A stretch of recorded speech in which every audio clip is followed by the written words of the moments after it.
curiouser and curiouser. Where is that rabbit? Being in a fandom is fun.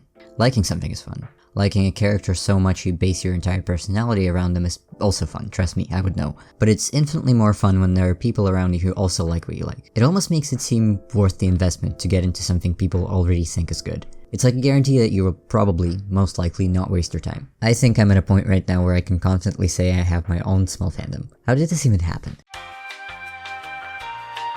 Before we start, I do want to say, there are obviously bad sides about having a fandom and the fandom culture itself. I think in my mind it's more of a problem with the internet as a whole. This video is just going to be focusing on the good parts of it rather than the bad parts. Have you ever watched a show or anime where you were so impressed by it you just had to immediately go online and look at fan art? Maybe you really like to imagine some of the characters in a relationship, or wanted to see more of your favorite background character, or send memes to your friend to convince them to get into it. Of course you have, that's how you know what the word fandom means. Have you ever wanted to have your own fandom around something you made? Or maybe not, but have you ever wondered how fandoms even start? One of my biggest inspirations and the greatest shows of all time I absolutely love being a fan of is Adventure Time. It has the exact amount of interesting character arcs and plot, and it also has so much potential for fan content. Of course I wanted to make my own Adventure Time, so I began studying it. I looked through all of the biography of the show's creator, through countless video essays about how Adventure Time's plot works and how the concept was made, how the pitching works, and it was all to answer a very simple question.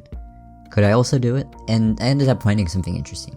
Right here. This is the original pitch used by Pendleton Ward to propose the show to big studios, and at the very end of it, it has a bunch of fan art. A little fact about Adventure Time I've discovered while making this video, it had a fan base even before becoming a full show. You may have seen this Adventure Time pilot floating around on the internet, and I always thought that's what that was, just a pilot. It turned out, it was a short created for Nickelodeon that gained a bunch of fans and later became show. Is that Abraham Lincoln? I'm not here to tell you about the history of Adventure Time though. This video is not about that. This video is about fandoms, and I find it really fascinating that a small fandom around a short on Nickelodeon likely contributed to Adventure Time becoming a show, at least in some ways. The reason I find it really interesting is because it happens very often, more than you would think. In the age of the internet, fandoms are a really powerful tool that enables a lot of creators to make their own work profitable. It's practically the best thing that can happen for your marketing. But let's say you don't know how to animate like me, or you don't have a studio job to pitch your short film to them. Let's say you're just a person making comic books online, or more accurately manga. This is the gayest manga book I've ever read, and that's because it's pretty much the only gay manga book I've ever read, and probably also because it's the only romance I've ever read too. I did it for research. I need to write a queer couple for other site. Don't think too much about it. By the way,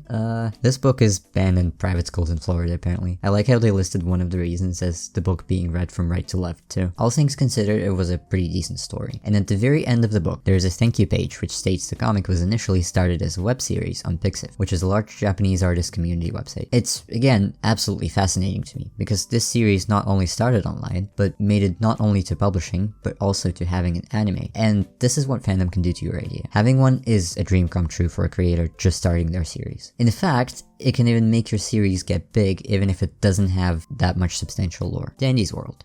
What? Why are you looking at me like that? It's insane how many people compare Clockmaster, made by me all the way in 2021, to Dandy's World characters, released in 2024. I swear, I didn't know this would happen. Dandy's World is a Roblox game about, well, honestly I couldn't even tell you what it's about. I've never played it, and I keep being increasingly more confused the more I look at the gameplay. But the main appeal of Dandy's World is not the gameplay, but the playable characters and the lore about their personalities. And as far as I know, that's it. There isn't much content or story there, and if there is, clearly no one cares about it enough, because all I keep seeing absolutely everywhere regarding Dandy's World is Shrimpo. It's just Shrimpo. Everything is Shrimpo. And for this little amount of canon content, Dandy's World makes up for it with a huge fan base, with countless fan art, fan fiction, and it pretty much has every attribute of being a successful fandom. Granted, generally I find content for a kid's target audience has the most active fandoms. I'm guessing because kids have way more free time on their hands. Not to say you can't find Dandy's World fascinating as an adult, but if you're a primary audience for this game, what are you even doing here? Didn't you read a disclaimer? Who did I make it for? I can give you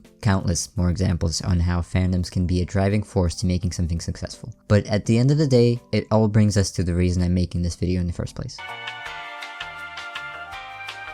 Not every good fandom is a big one. In fact, I could argue that smaller communities are in some ways much better. There's something about being one of the first people who makes fan art for something no one else really likes or knows about. It feels special. This is Otherside. If you're regular in this fandom, you can skip this part, but for people who don't know what it is, Otherside is a comic book I'm in the process of making and self-publishing. And by extension, Otherside is my own personal, very special small community. I always knew I wanted a fandom around Otherside. I knew I needed one at the end of the day if I wanted to make it a career. And a year into posting, we now have about 30,000 people here, more or less. Fame is scary, and I don't get people who chase the dream of being insanely famous. I am scared to death thinking about being judged for every single thing I do, and I don't want to chase that insane fame. But so far, the community that gathered around my work is absolutely perfect. It's small, very creative, consists of very kind of respectful people, and oh my god, look at this. No, just look at this.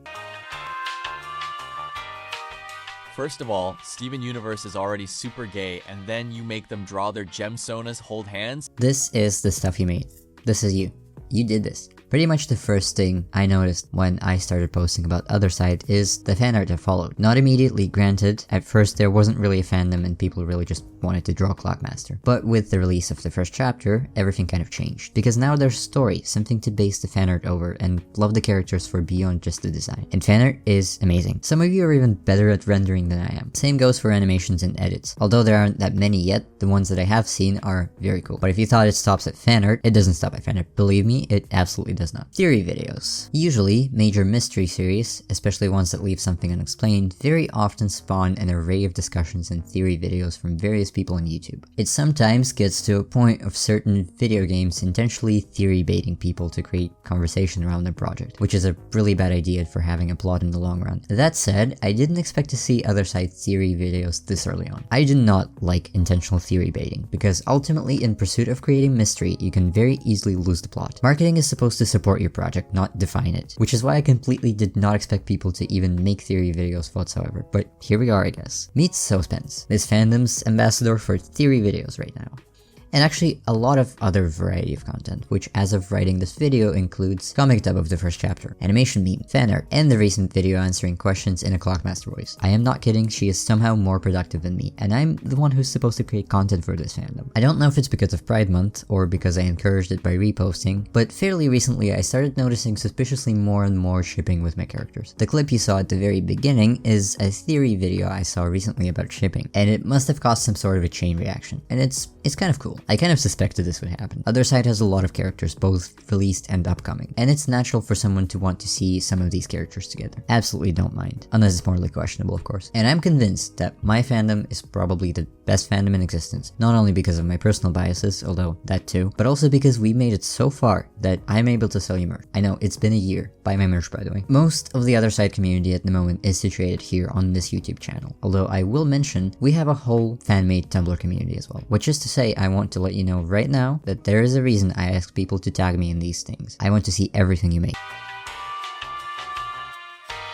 The concept of so many people on the internet liking my stuff is so insane to me. It just escapes my brain completely when I stop looking at it. Which is, of course, why I will acknowledge and repost every single thing I see someone make about Otherside. At the same time, when I open my computer every morning to find new things people have made for Otherside, I have a strong desire to tell everyone about this community, so everyone in the world knows just how awesome it is here. Having a fandom so far feels kind of inspiring, and I can't even imagine what would happen if there were more people here. I struggled a lot with art block due to severe stress in my life recently, which is still ongoing, and support of this kind definitely makes a difference because it makes me keep going for the people who want me to keep going. It feels like I'm doing it for something now. I can't just quit. People want to know what happens next. It makes me want to make more, and it makes me want to improve. When I asked for critique on chapter 1, pretty much all of the suggestions were really useful and extremely constructive.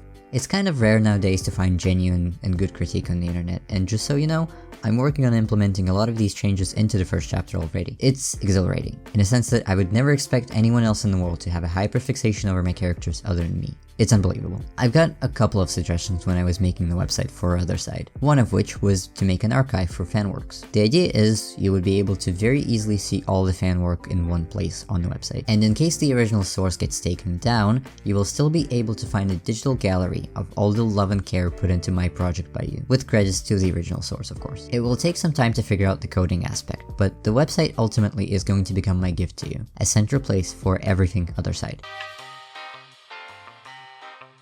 You might think I'm living a dream come true right now. I have a small dedicated community, something a lot of people starting out really want to have. But it's all far from being perfect, because although I'm eternally grateful for what I have, I plan on growing the fandom and doing more. Other Side is just on its first chapter right now. There's a lot of stuff you haven't seen from the forbidden early concept files, and there's a lot more I have planned. Other Side needs a community to survive, and I can't do this without you. Go ahead and share this video with a friend, get some merch, get a commission. See you in the next one.